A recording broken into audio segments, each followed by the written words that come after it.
آج کا لطیفہ اپنی ہم عمر کزن کو کئی مرتبہ شادی کی آفر کروا چکا تھا، پر ہر بار ایک ہی جواب آیا، جا کے منہ دو، ویاہ تے تیرے نال۔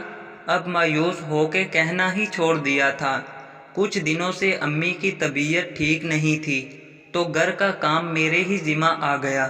اللہ کی کرنی ایسی ہوئی کہ وہ اور اس کا بھائی اس وقت گھر آئے جب میں آٹا گوندنے میں مصروف تھا۔ مجھے دیکھ کر اس کا منہ ہی لٹک گیا۔ خیر، مہمانوں کو چائے بنا کر دی اور پھر مرتے مرتے کھانا بھی بنا دیا۔ کھانا کھانے کے بعد جاتے ہوئے اس نے مجھے ایک کاغذ پر نمبر لکھ کر دیا اور کہنے لگی، شادی کب کرنی ہے؟ بس اسٹاپ پر ایک لڑکا لڑکی کو دیکھ کر بولا، تو میری جان ہے، تو میرا ایمان ہے۔ لڑکی نے اپنی چپل اتاری تو لڑکا بولا، میں بھی پاکستان ہوں، تو بھی پاکستان ہے۔